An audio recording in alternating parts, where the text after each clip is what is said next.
Distraction prevented, Samantha said quietly to herself. They passed the snodgrass lair and reached the mailbox. She pictured the arrow beneath it, pointing across the street into Volunteer Park. "Follow me and keep looking," she said, and led Nipper across the street.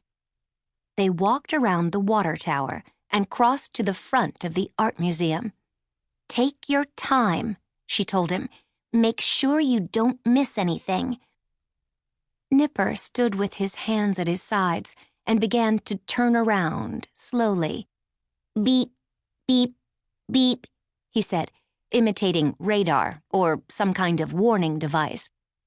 "How is it possible," she asked, "that you can be annoying in any situation?" "Beep, beep. Oh, I don't know, Sam," he replied. "It just comes natural to me." "Beep."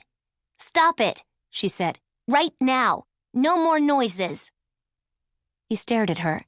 His lips moved, but he stopped making beeping sounds out loud. Samantha waited as Nipper went back to staring and turning. Slowly and silently, he spun all the way around. He looked at the art museum, south toward their house, west over downtown, and to the Olympic Mountains beyond. He finished his 360 degrees rotation, then stared at her. "Anything?" she asked. He pointed to his mouth. His lips were closed tight. "Speak," she said. "Beep. Prepared to keep walking," he said. "There's nothing secret here." Samantha groaned. "You are exceptionally annoying," she said. "Let's move on." They walked past the museum and farther north into the park. The sidewalk curved around a field dotted with picnic tables. It continued to the Volunteer Park Conservatory, a 2-story glass and iron greenhouse. "Beep," said Nipper. "Again?" Samantha asked, irritated. "When you make those sounds, you are super annoyed." "Listen, Sam," he insisted. "Beep, beep, beep. I see beep. Something yellow, beep. In front of the beep conservatory and—" She snatched the glasses from her brother's face and followed his gaze. To the right of the walkway, a few feet from the glass doors to the greenhouse, a red fire hydrant stood in the grass. She put the glasses on. The hydrant glowed yellow. Toward the top, extra bright yellow letters flashed, "Psst." She stared at the hydrant. It was waist-high and had a domed cap. A large round outlet on its front faced her.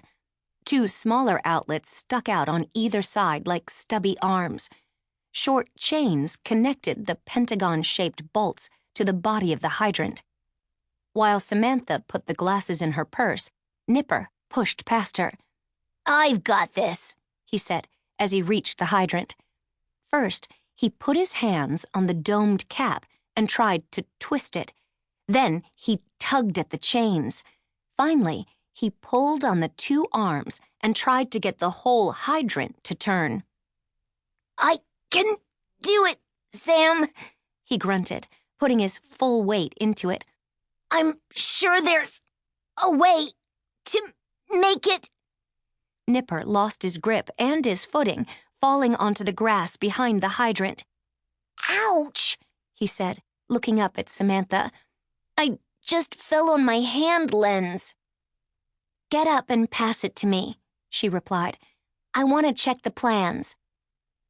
Samantha unslung the umbrella from her shoulder, raised it above her head, and popped it open. Then she extended a hand to Nipper, who was still lying on the ground. As she waited for the magnifier, she looked past her fingertips at the hydrant. The large bolt on top of the cap caught her attention.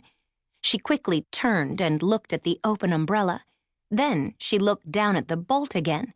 Each had 8 sides. They were both octagons. It couldn't be a coincidence.